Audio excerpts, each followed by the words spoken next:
Today's episode is supported by Offering Tree, my favorite all-in-one platform for yoga teachers who want to build websites, schedule classes, and share all of their offerings online or in person. Anything that you are building, if you are putting a course together, a membership, a weekly class, this is a really easy way to get your business in front of people online. And Offering Tree does this in a way that is super easy to use. I've been using it a lot this month. We started a group program and then I realized, I need to put the video online and an image and this other thing. And so this is a product that I'm actually using in my own business. And that's why I'm excited that they are also sponsoring our podcast. I'm already talking about this amazing product for yoga teachers, and that's the perfect sponsor. Also, they have a discount code for all of our listeners. If you go over to offeringtree.com/Shannon, you can get a discount as you check it out. Today's episode is also supported by Yoga Teacher Conf, and I want to know, will you be there? It's going to be April 22nd to the 24th. It's happening in real life in Denver, Colorado. And I did just get an email hinting that there might be an online offering as well, which is super exciting. Stay tuned here. As soon as I know news, I will tell you. I'm going to be there teaching, learning, and also connecting with podcast listeners. To find out more and register, go to Yoga Teacher Conf. That's yogateacherconf.com. Hello and welcome to the Connected Yoga Teacher podcast. I'm your host, Shannon Crow. I use she, her pronouns, and this podcast is being recorded on Anishinaabe, Odawa, and Mississauga land. And I'm doing my best to learn more about how Indigenous people of Turtle Island lived and cared for this land that I'm on right now, which some people also call the Bruce Peninsula in Ontario, Canada. Last week, I talked about this random fact that I love kombucha, and shout out to Suzanne, our audio editor that makes kombucha, I found out. And last week I was saying, I'm wondering if this is a yoga teacher thing. One thing that I really don't like and don't do that I think a lot of yoga teachers do is the neti pot. So I love to swim and I do my best to not get water up my nose. And I sure don't want to put on purpose water up my nose. Now, I do have a neti pot and I try to do it sometimes because fellow yoga teachers tell me this is what you do when you feel like you have a cold coming on, or this is a thing that I do because it's part of my routine. But I want to tell you all, it's a little confession here, I really dislike it. And maybe I'm missing something, like what makes this easier or better? So I'm really afraid of it also because it's like salt water. And it has to be at the right dilution and the right temperature. And I feel like otherwise it really hurts. And the other thing is, ew. So if you have ideas to make this easier, I'm here to listen. You can leave me a voice message. I might not share it on the podcast, but tell me, what are your secrets to using a neti pot, or are you like me and you hate it?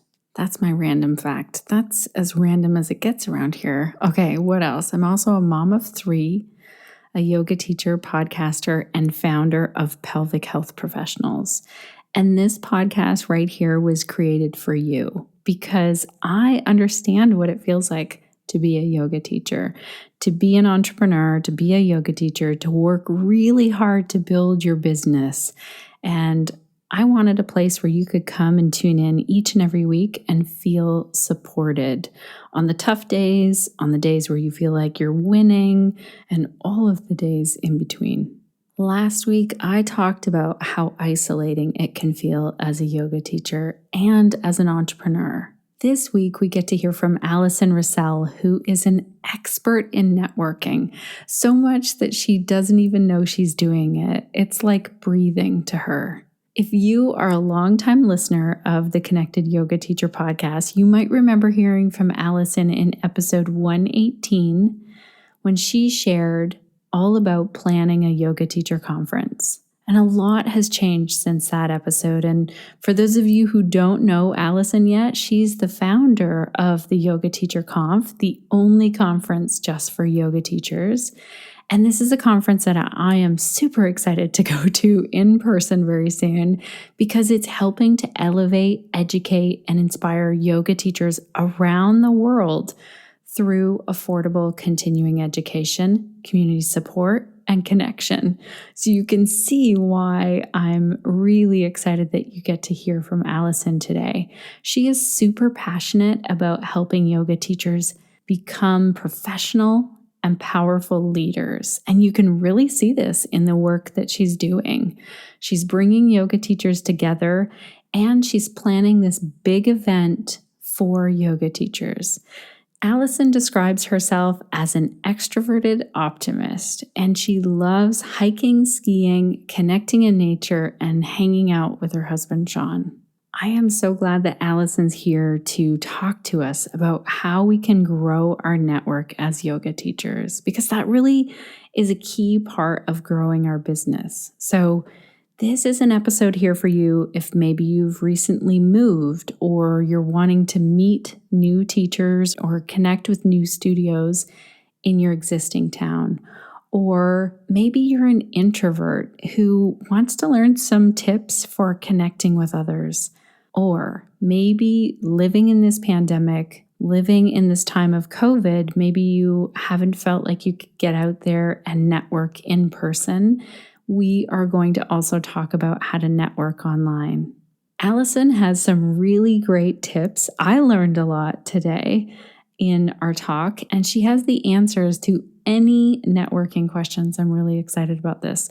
This is also a great episode that complements a previous episode that we did with Natalie Ekdahl. Now that was way back, episode 177. We'll make sure to link to it in the show notes. That was how to connect, aka network. Now, before we get into this interview with Allison, I want to say a huge thank you to Offering Tree for sponsoring today's episode, but also for the work that they're doing to support yoga teachers. So I have some news to share with all of you. I was using the Offering Tree platform this week, and I saw how helpful these new automatic tags are for our yoga students and for our clients. It's so intuitive. So when a student signs up for an offering with you through Offering Tree, a tag is added. And that way you can really easily filter. Let's say you want to see who signed up for something or who purchased something from your store. You can filter all of the contacts that you have and see who did what. And that way you can send them out an email or, put them in a special list. It's really handy and it helps make things personal. You can also create your own tags. So let's say you want to track all new students so that you can send them a special welcome email. Offering Tree will allow you to do that now as well. I love it when a company is adding new features that we need as yoga teachers, and also when they give us a discount code, which Offering Tree has done. You can find that at offeringtree.com/Shannon. Alrighty, let's dive in, meet Allison again, invite her back to the podcast, and learn how we can really build and grow that network, which will allow us to build and grow our yoga business.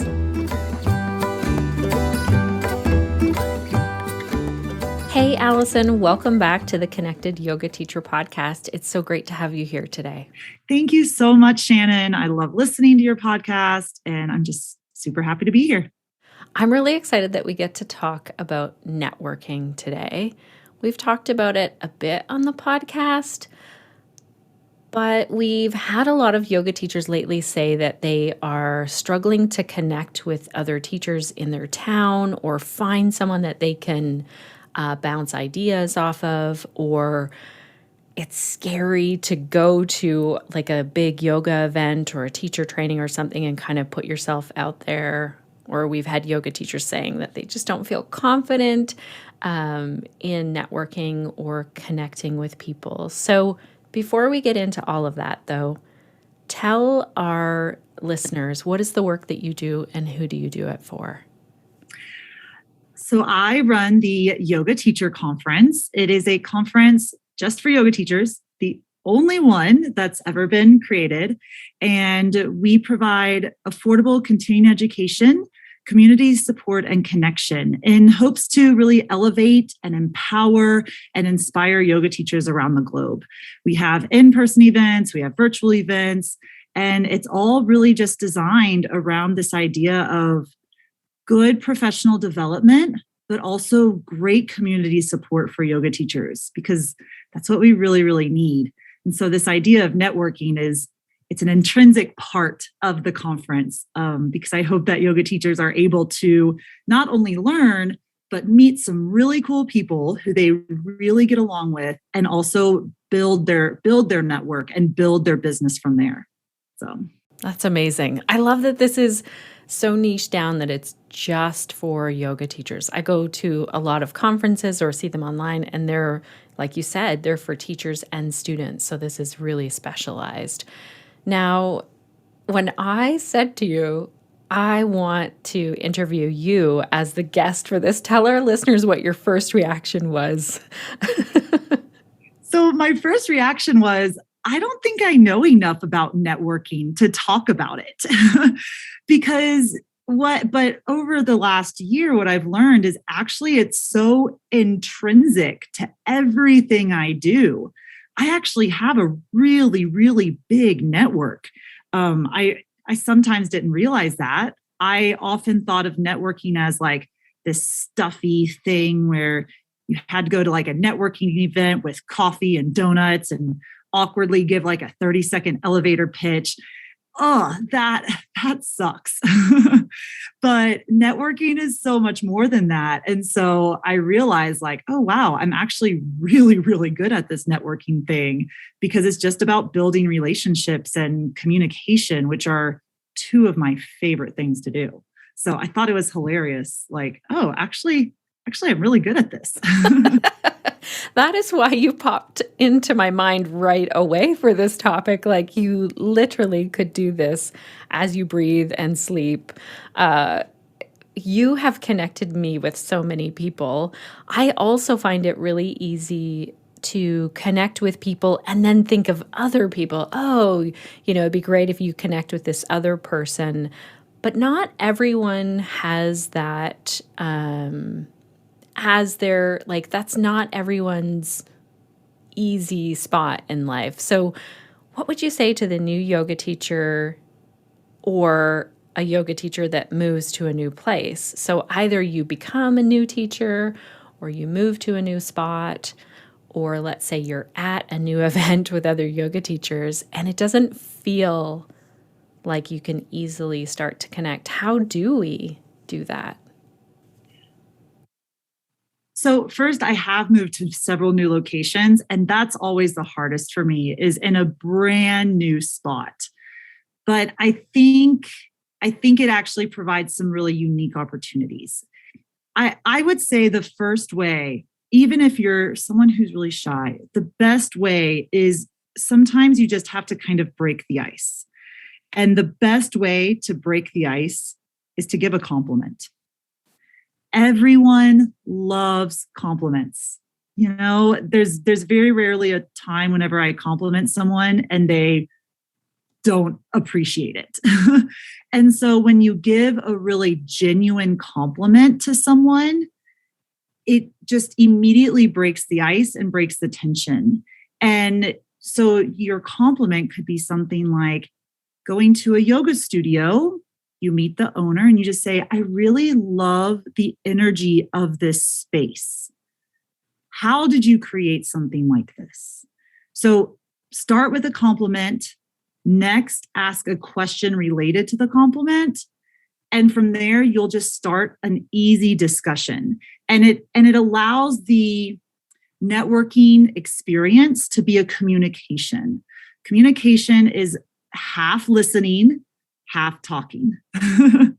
And often we think of networking as promoting ourselves, and that's not what it is at all.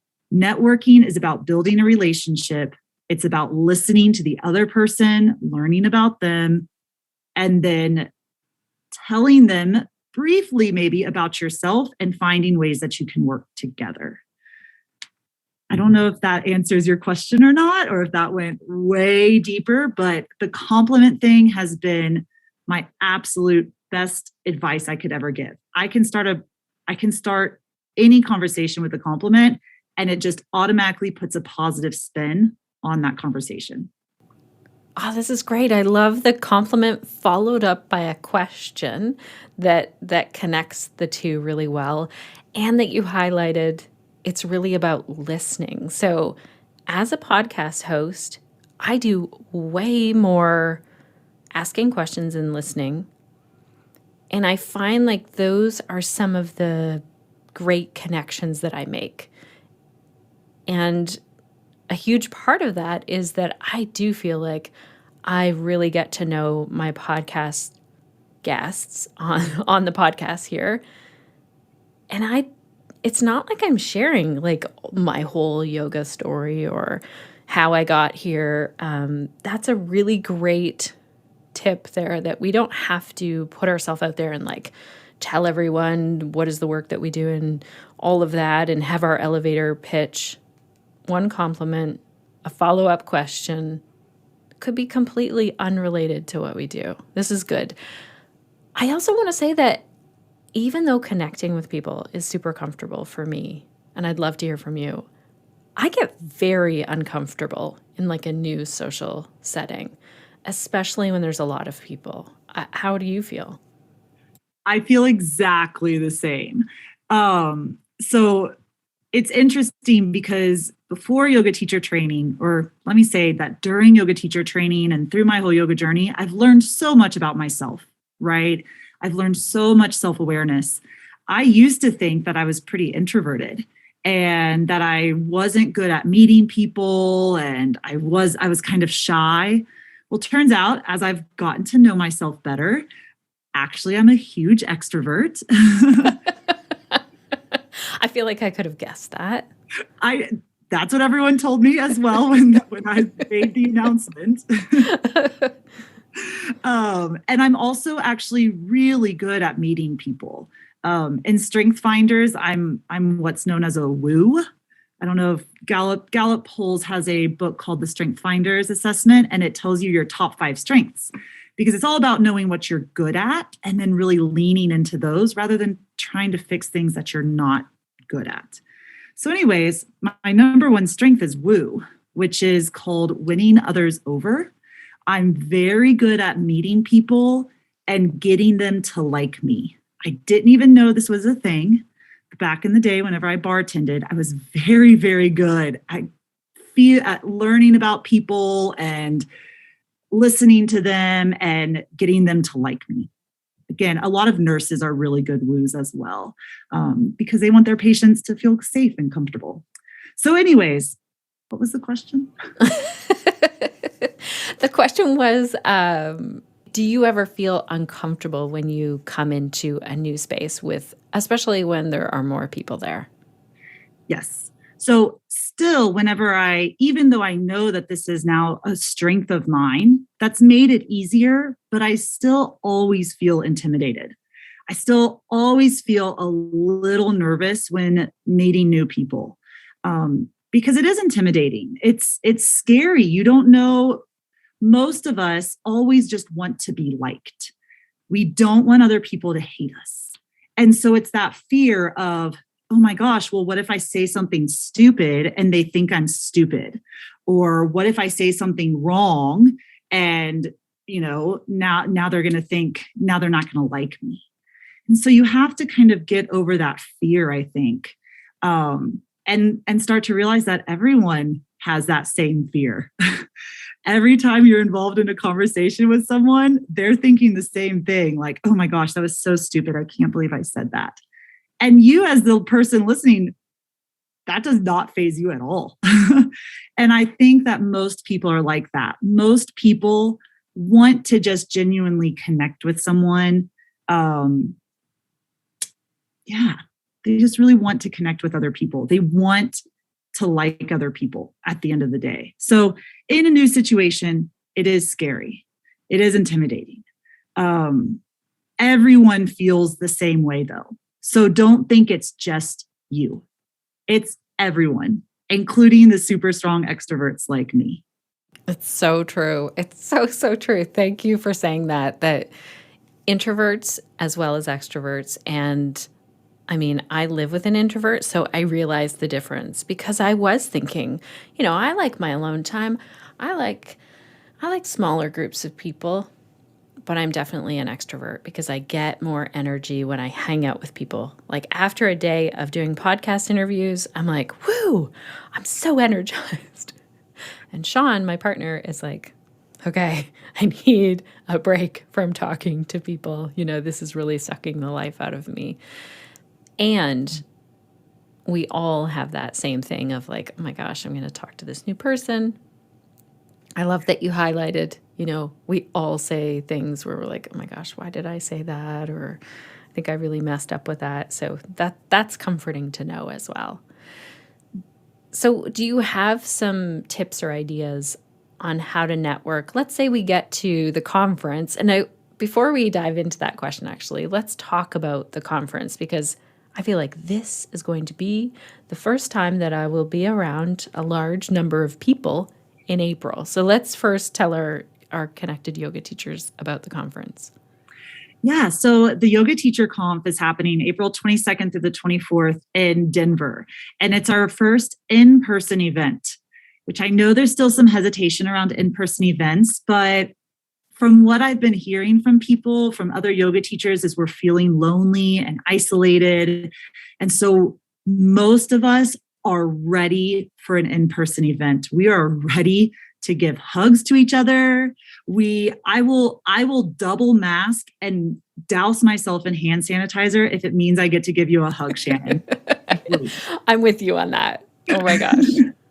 So the in-person event's happening. There's over 40 different classes or workshops throughout the 3 days. And there's classes all from business for yoga teachers, business for studio owners, talking about teaching skills like intuitive yoga teaching and class sequencing and planning.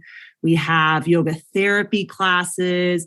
We have what I call Beyond Asana, which is every other tool in your toolbox besides asana. So pranayama, bandhas, yoga nidra, mudra, meditation. And then we also have classes on we have classes on anatomy, which I'm very excited about. And then we also have classes on living your yoga, which is all focused. A lot of the work is focused on social justice, living with integrity, and taking your yoga off your mat and into the world. So lots of different classes to choose from. I'm super excited.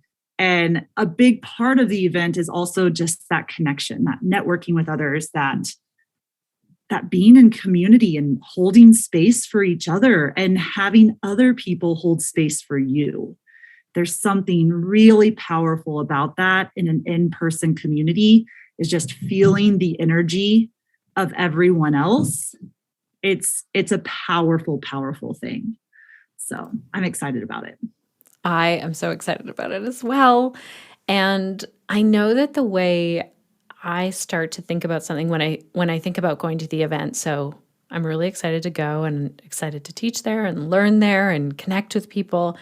And then my mind skips over to the details, like I've got my flight, I need to find a place to stay, where is the place, where will I eat, what will I wear? Because I don't like to worry about fashion, but I know that other people do worry about fashion. Like this is where my mind goes.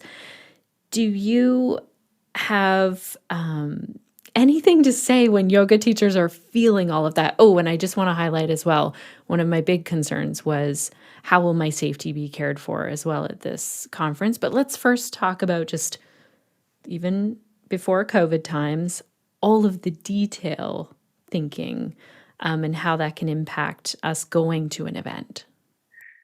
Well, I think first, you're not alone.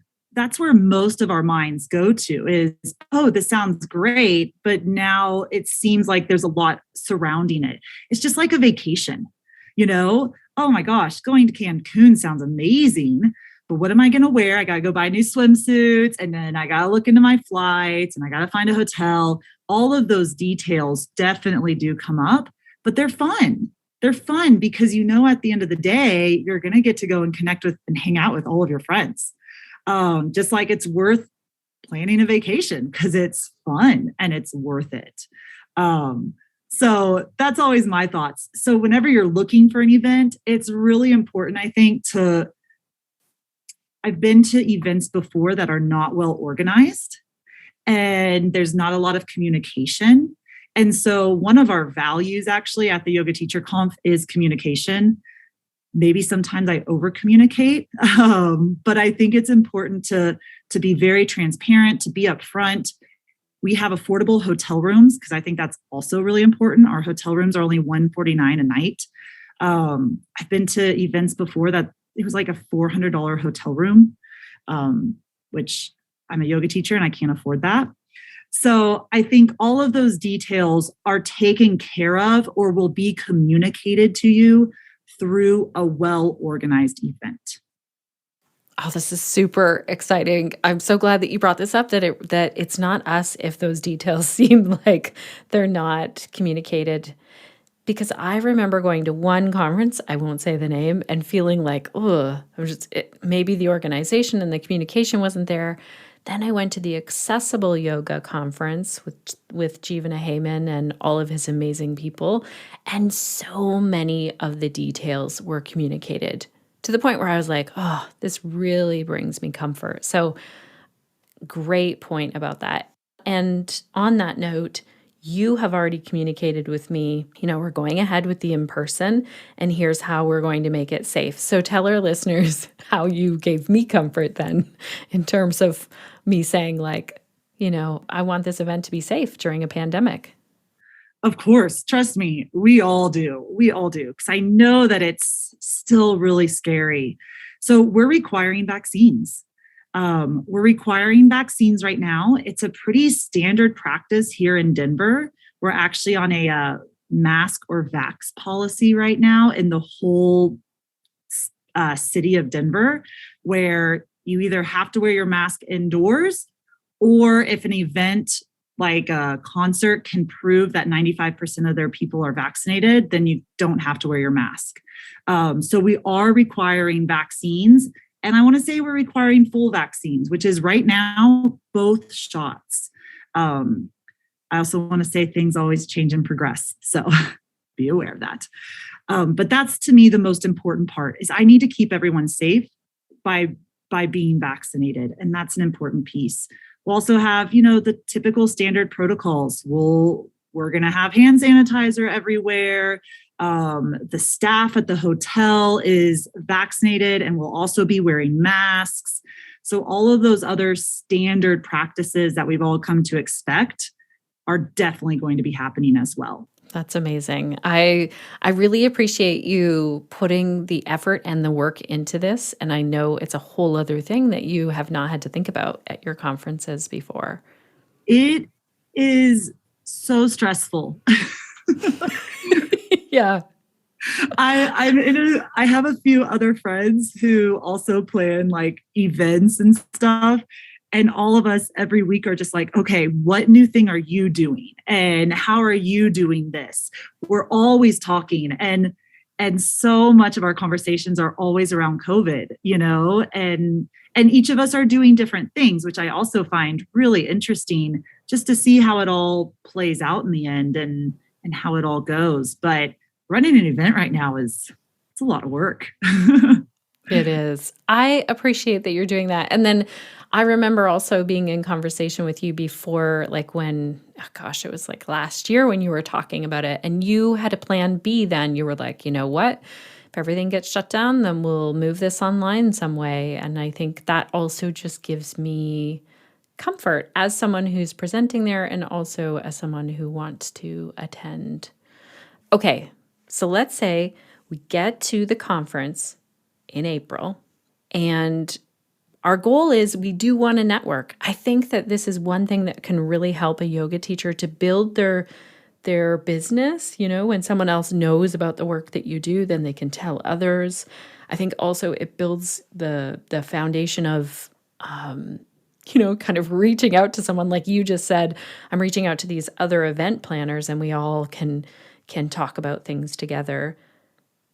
How do we build those so we know that we can give a compliment and ask a question? Let's say if we get there and it seems like everyone is talking to someone and we're just standing there by ourselves.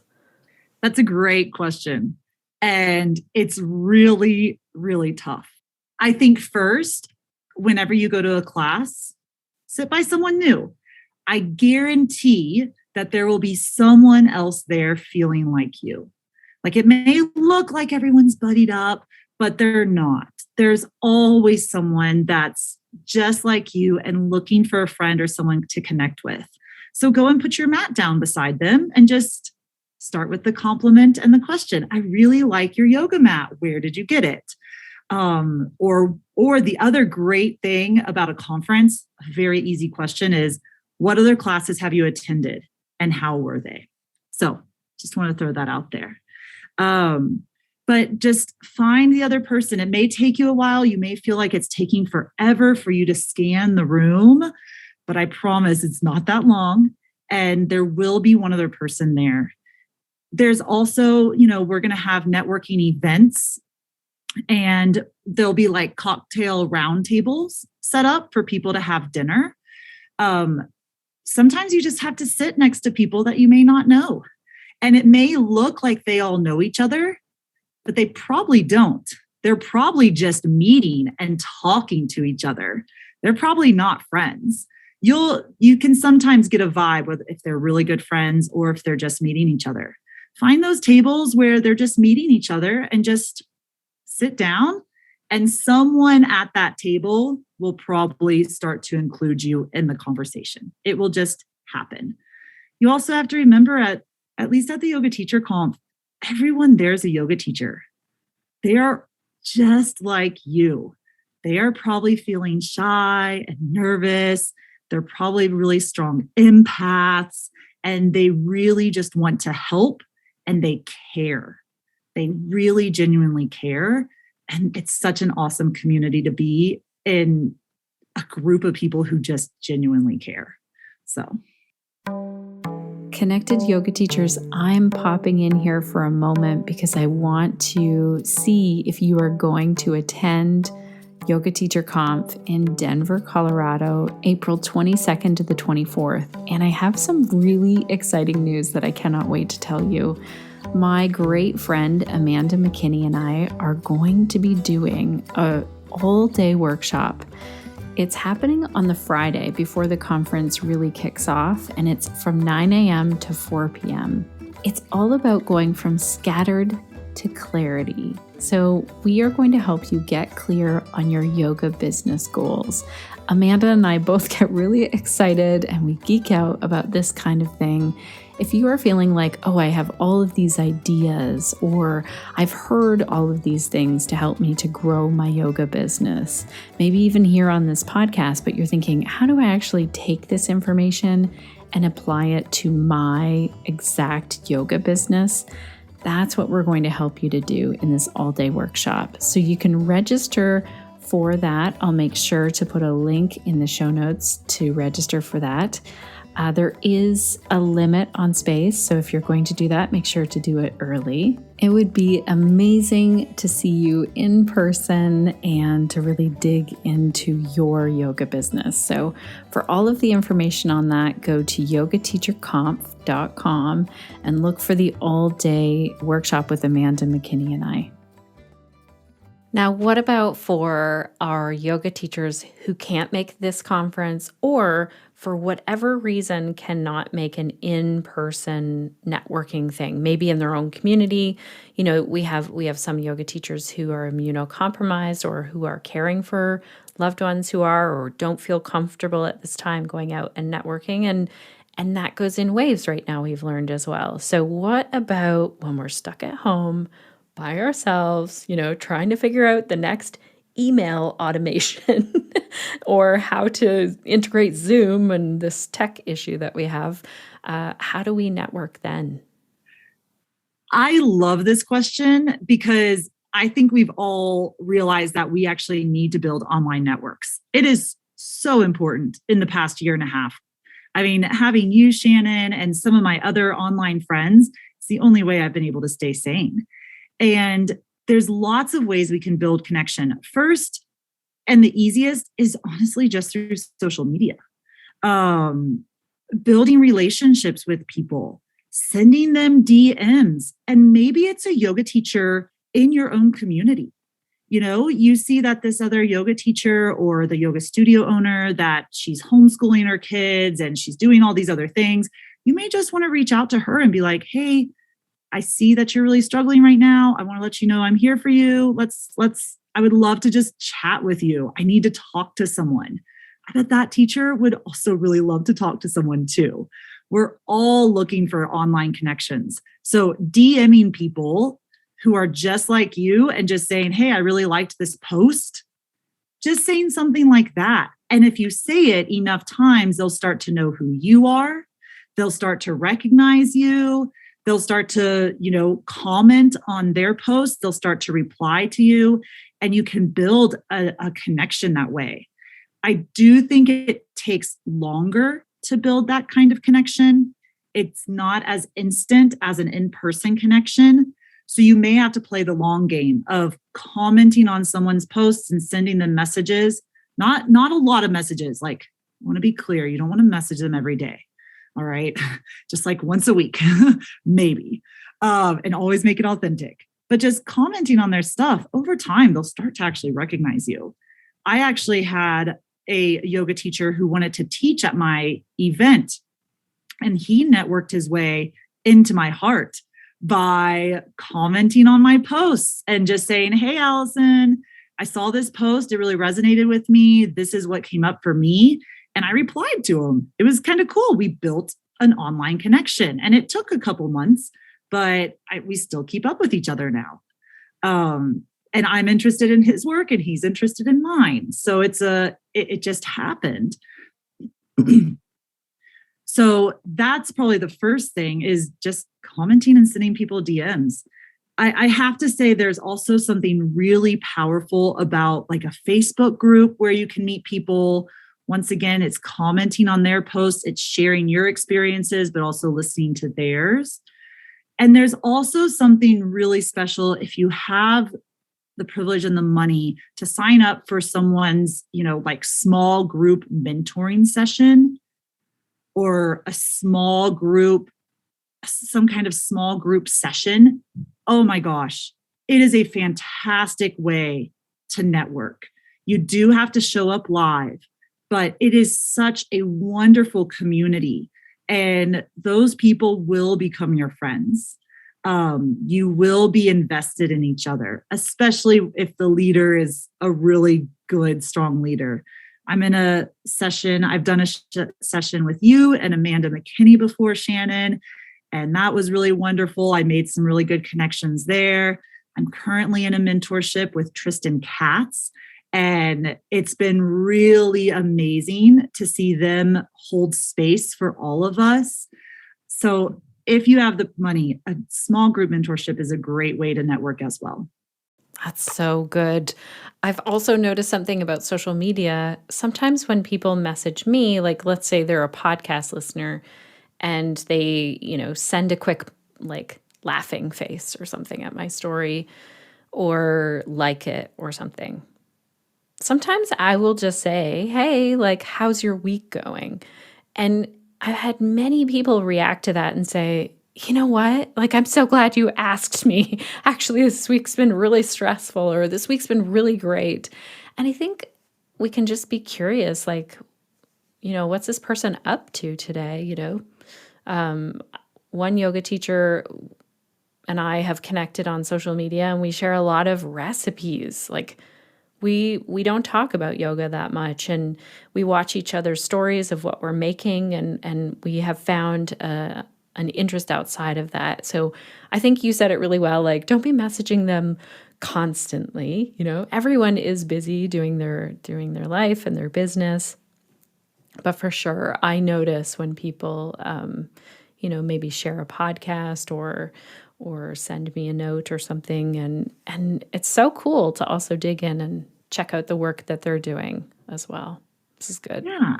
I think it still always comes back to that listening. We can still, often I think of social media as talking at people, but we can actually still really listen on social media. And whenever you listen to others, I mean, I've never met a person who doesn't like talking about themselves in some way. And so when you can get them talking about themselves or an interest they have, and you just listen, they're now your friend. It just comes down to listening. It's so good. Also, another question that comes up a lot, and that's why I'm glad you brought up this group mentorship and having that. A lot of people ask me, like, how do I find a biz bestie? And I feel like there's a lot of pressure on that question. That's kind of like saying, how do I find someone to like be my life partner? Maybe it's not as much stress, but really like define what that looks like. I think you have to get to know people and see over time, how does the connection feel? And so I don't know. Amanda McKinney and I have joked about this with other people, like sometimes yoga teachers need like a biz bestie site, kind of like an online dating site where you would connect with someone who has similar interests. But what you said about going to a group program or hanging out in a Facebook group, that will give you some idea of this person's personality and their beliefs and their values, and to see if it's a good fit with yours. Exactly. You want to make sure your values really line up. So I think the group mentorship program, that's been the easiest and fastest way for me to kind of find some of those biz besties. And then I've also discovered people through Facebook groups, but you want to make sure y'all have similar values, similar interests, and make sure that your businesses even are aligned. If you're a really just big believer in only meditation and someone's only a power-based asana teacher, well, it may not be the best fit because you guys may end up getting in some fights over it. Right? So true. Are there any other things that you would say to our connected yoga teachers who might just be struggling and feeling that isolation? Because I think we all have that at some point as business owners and as yoga teachers. Is there anything else that we've maybe missed?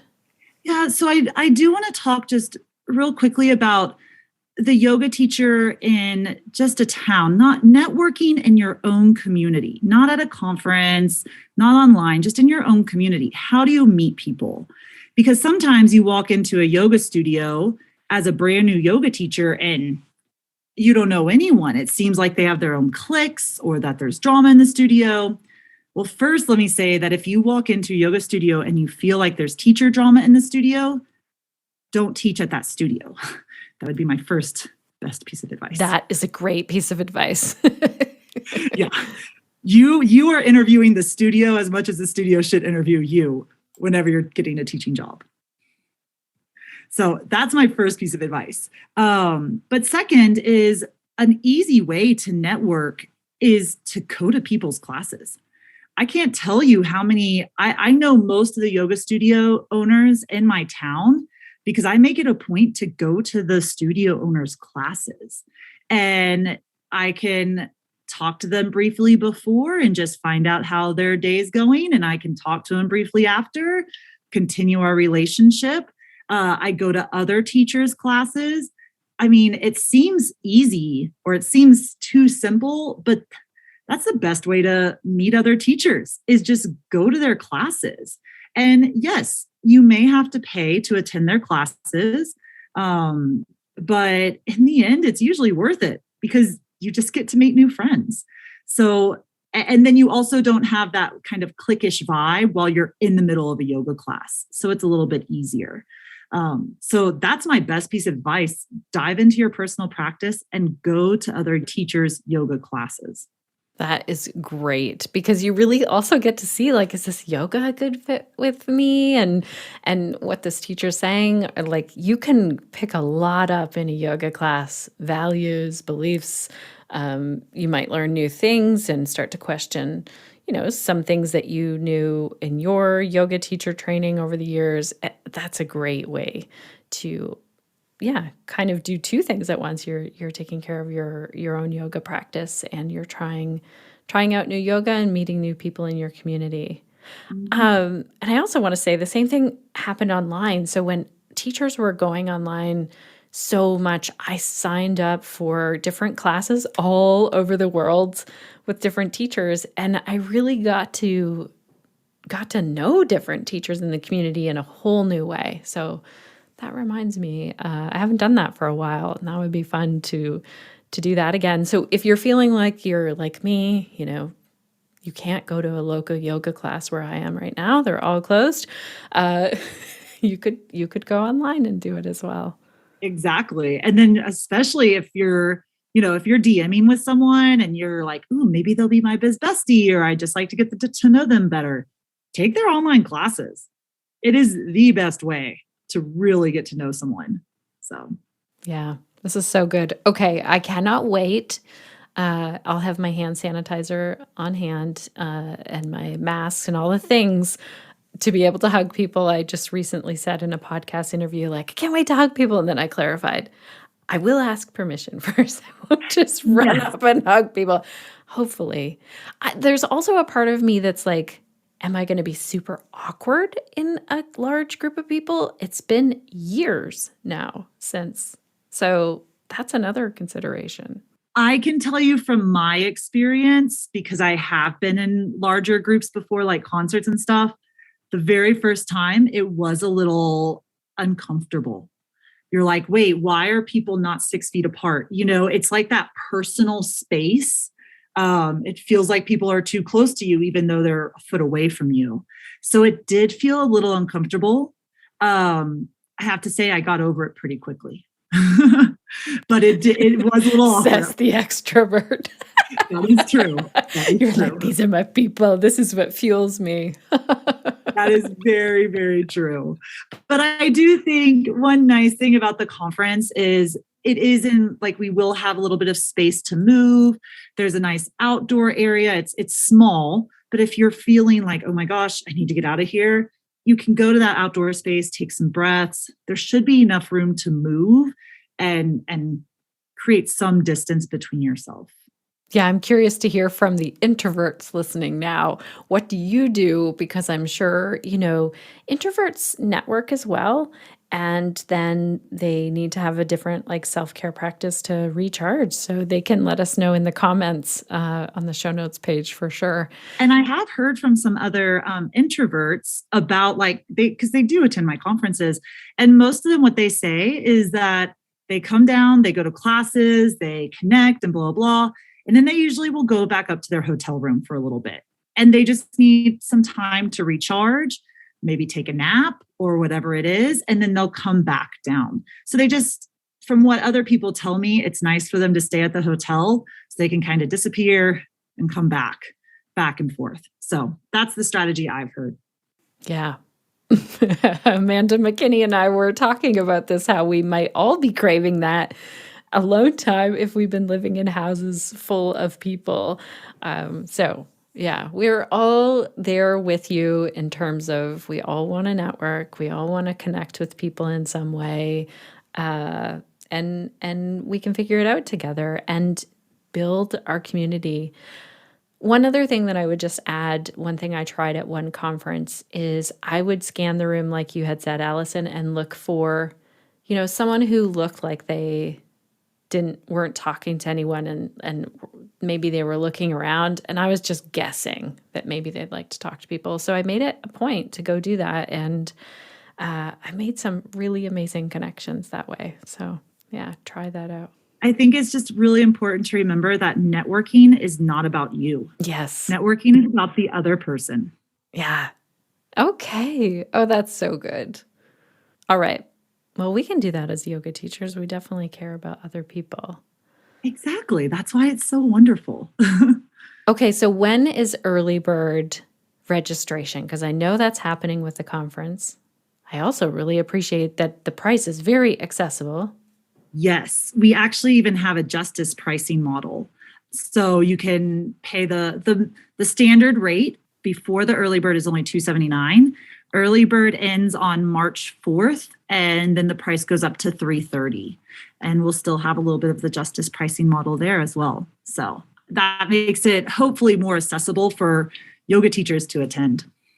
Cool. Okay. I want to hear from our connected yoga teachers who are attending. Let us know in the comments, or let us know in the Facebook group, or reach out to me and DM me and let me know, because I want to connect with as many listeners as possible. I'm super excited. Thank you for doing all of this work, for making this happen, Allison. And yeah, I'm so grateful for the work that you do connecting yoga teachers to each other, and also to information that will support them. Yeah, you're welcome. Thank you. I love doing it. So, and thanks for everything that you do. You're doing it virtually. I'm going to do it in person. So I love it. Me too. Thank you again, Allison, for coming to talk with all of us today about how we can network. And I love this starting with a compliment, then asking a question. This formula is brilliant. I also love how Allison talked about how networking isn't about self-promotion. It's more about listening and asking questions. So these are two takeaways that I have. I'd love to hear if you have some secret tips for networking. What do you do? What helps you when you feel overwhelmed by large crowds of people? I mean, how is that even going as we're getting back out and in person with people?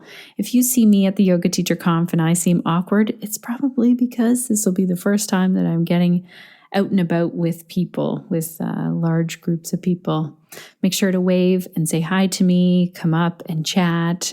I'd love to give you a hug if that is something that you would like. I will not force hugs on any people, just so you know.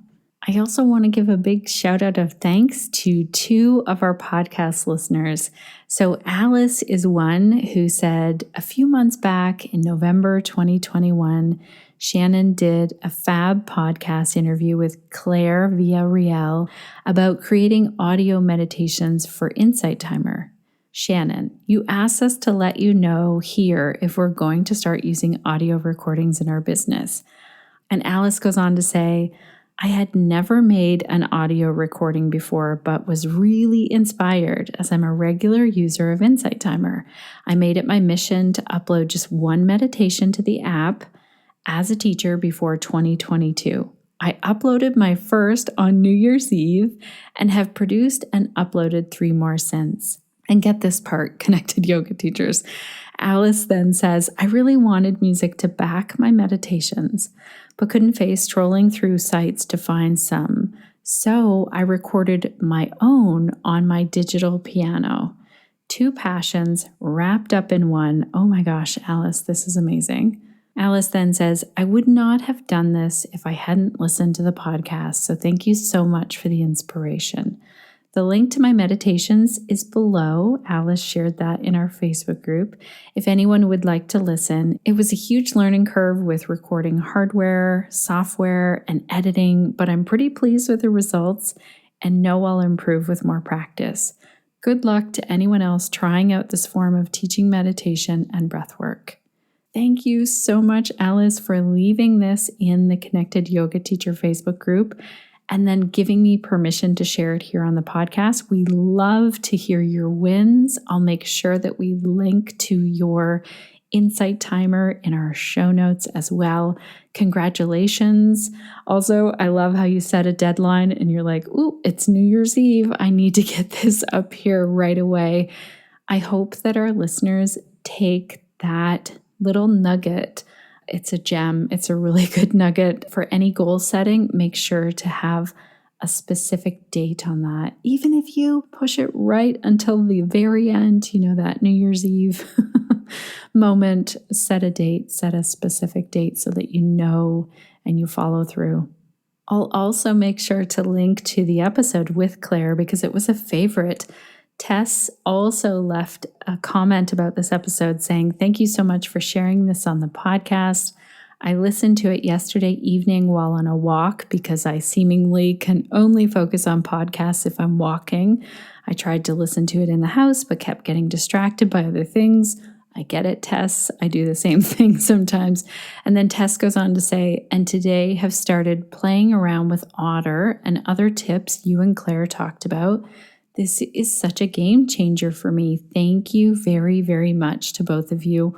Warmly, Tess." Thank you so much for sharing this feedback, Tess, on this episode, and also for letting us know that this is a game changer. I'm really excited for you. And also a shout out to Jennifer Street Davis, who left us a comment in our Facebook group, and I got permission to share. It was about the episode that we did with Neil Pearson, "Is pain during yoga okay?" And one part that Jennifer said in her comment was, "Thank you for all of your guests. They have all completely transformed the way I teach." And Jennifer was specifically talking about this episode with Neil Pearson and how she's really changed her language from listening to the podcast, and especially this one. So if your yoga students are dealing with pain, this is a great episode to listen to. But really, if you work with any bodies at some point, they're going to experience pain, go have a listen to episode 227. We're getting ready to close out, but because you've been here all this time, Connected Yoga Teachers, I want to tell you what's coming up next week. We are going to meet Allie Van Fossen and hear how she has grown a very successful yoga membership online, because a lot of you have been asking questions about this. I'm also so grateful that she shared the numbers along with the highs and the lows of running a membership. This is a must-listen episode if you've ever considered, or if you are already running some type of a membership model in your yoga business. I learned a lot from it. I can't wait until you get to hear it. And I also want to thank you. Thank you for being here right until the end of today's episode, learning how to grow your network. I also want to thank our network over here, Suzanne, our audio engineer, Crunch, our resident writer, Sinead, our community support manager, and Erica, who is really helping us out when we do some social media clips of the podcast. So I would love to hear from you. What will you be doing this week to stay connected to yourself, your yoga practice, and to your community so that you can share the yoga that lights you up?